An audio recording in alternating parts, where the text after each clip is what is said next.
নমস্কার, আমি শ্রেয়সী। আর শ্রেয়সীর প্রবাসী দিনলিপি চ্যানেলের নতুন একটা ব্লগে আপনাদের সবাইকে স্বাগত জানাই। তো সপ্তাহের মাঝখানে সেজেগুজে আমি চললাম স্ট্রবেরি বাগান দেখতে।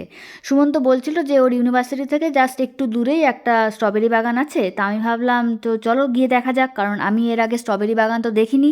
স্ট্রবেরি গাছ বা নিজে হাতে স্ট্রবেরি তোলা এরকম কোনো অভিজ্ঞতাই আমার ছিল না কোনো দিনই। তো ইন্ডিয়ায় থাকতে দোকানেটাও একটু স্ট্রবেরি দেখেছি, আর এখানে এসেও দোকানে দেখেছি বেশ বক্সে করে বিক্রি হয়, বা অনেক ফার্মাররা যারা ডিরেক্ট বিক্রি করেন। বাট নিজে হাতে স্ট্রবেরি তোলা বা স্ট্রবেরি গাছটা কেমন দেখা, এটা নিজে চোখে দেখা আমার হয়েছিল না। তো সেটার জন্যই আমি আজকে যাচ্ছি। বাট সুমন্ত বলছিল যে ও ঠিক জানে না যে ওখানে স্ট্রবেরি এরকম টাকা দিয়ে পিক করা যায় কি না। বাস তো শুনেছে কয়েকজনের কাছে যে আছে, তাই আমি আজকে বেরিয়ে পড়েছি দেখার জন্য। তো এখানে এসে যেটা বুঝলাম, ওইখানে ট্রাম স্টেশন, ওখানটায় নেমেছি, নেমে এতটা হেঁটে হেঁটে আসছিলাম। তো এখানে এসে যেটা বুঝলাম যে না, এটা শুধুমাত্র স্ট্রবেরি বাগান না, মানে এখানে একরের ওপর একর জমি, এবং প্রত্যেকটা জমিতে বিভিন্ন রকমের চাষাবাদ চলেছে। মানে কোথাও গম, কোথাও যব, কোথাও সর্ষে, কোথাও স্ট্রবেরি, মানে দূর দূর পর্যন্ত যতটুকু দেখা যাচ্ছে ততটাই পুরো চাষ করে রেখেছে। পুরোটাই বিভিন্ন রকমের জিনিস চাষ হয়েছে, শুধু স্ট্রবেরি বাগান এটা নয়।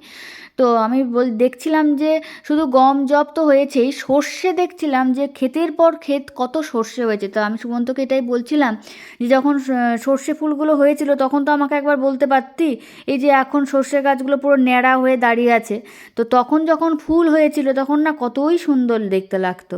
তো যাই হোক, সর্ষে বাগান সব বাগান দেখে এই যে স্ট্রবেরি বাগানে চলে এসেছি। কত স্ট্রবেরি হয়েছে, এই একটা লাল স্ট্রবেরি পেয়েছি, এটাকে আমি ছিঁড়বো, টুক করে ছিঁড়ে নেবো। হ্যাঁ, টুক করে ছিঁড়ে নিয়েছি, আর টুক করে খেয়েও নিয়েছি। খুব সুন্দর লাগছিল খেতে। যাই হোক, তো এখানে স্ট্রবেরি বাগানগুলো এরকম পরপর ছিল না, কিছুটা গমের জমি, তারপরে আবার স্ট্রবেরি বাগান এরকম ছিল। তো মেনলি এখানে প্রবলেম কি, এখানে এরকম বাস্কেট পা, যেটা এসে আমি বলছিলাম আর কি, আস্তে আস্তে ভাবছিলাম যে এখানে এরকম নেই যে আপনি একটা নির্দিষ্ট টাকা দেবেন, একটা বাস্কেট দেবে, আপনি স্ট্রবেরি বাস্কেটে ভরতে পারবেন, এরকম কিছু না। জাস্ট এটা একটা স্ট্রবেরি বাগান। মেনলি এখানে জাস্ট স্ট্রবেরিগুলোকে চাষ করা আছে, হয়তো ফার্মাররা, মানে এখান থেকেই ফার্মাররা তুলে বিক্রি করেন।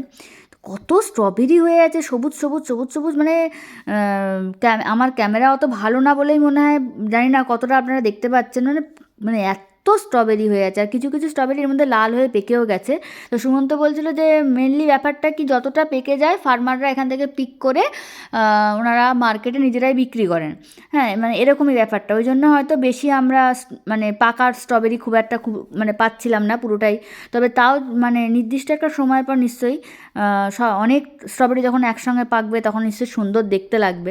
তো স্ট্রবেরি বাগানের কি একটা কি, আপনারা মাঝখান দিয়ে যাওয়ার জন্য এরকম জায়গা থাকে আর কি, মানে যারা ফার্মার, যারা ব্যাপার মানে পুরো দেখাশোনা করে, তাদের যাতায়াতের সুবিধার জন্য। আর এই যে পুরো জাল দিয়ে আটকানো, এইটা কিন্তু র্যাবিটদের জন্য। এখানে প্রচণ্ড খরগোশের উৎপাত, তাই জন্য এরকম ঢেকে রাখা। আর এখানে দেখছেন কত কত স্ট্রবেরি পেকেছে, আর কত কত স্ট্রবেরির ফুল হয়েছে, আর সবুজ সবুজ স্ট্রবেরিও কত হয়ে আছে। তো যাই হোক, এই স্ট্রবেরি বাগান দেখে আমরা এখন বেরিয়ে পড়লাম। তো যত দূর চোখ যাবে খালি দেখা যাবে স্ট্রবেরি, না স্ট্রবেরি বাগান, না হলে গমের জমি।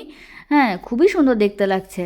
তো দেখতে দেখতে আমরা এখন ফিরবো। আর এই দিকে মানে ওই দিকে যেমন স্ট্রবেরি বাগান ক্ষেত, আর এই দিকটা হচ্ছে ফুটবল গ্রাউন্ড। দুটো বাচ্চা মেয়ে কি সুন্দর স্কেটিং শিখছে।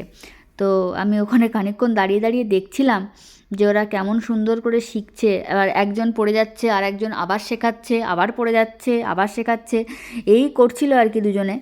তো অনেকক্ষণ ওখানে দাঁড়িয়ে দাঁড়িয়ে দেখলাম যে একজন আরেকজনকে কী সুন্দর হেল্প করছে, পড়ছে দুমদারাক্কা, আবার উঠছে। তো আমাদের এই স্টেডিয়ামটায় আসার খুব ইচ্ছা আছে।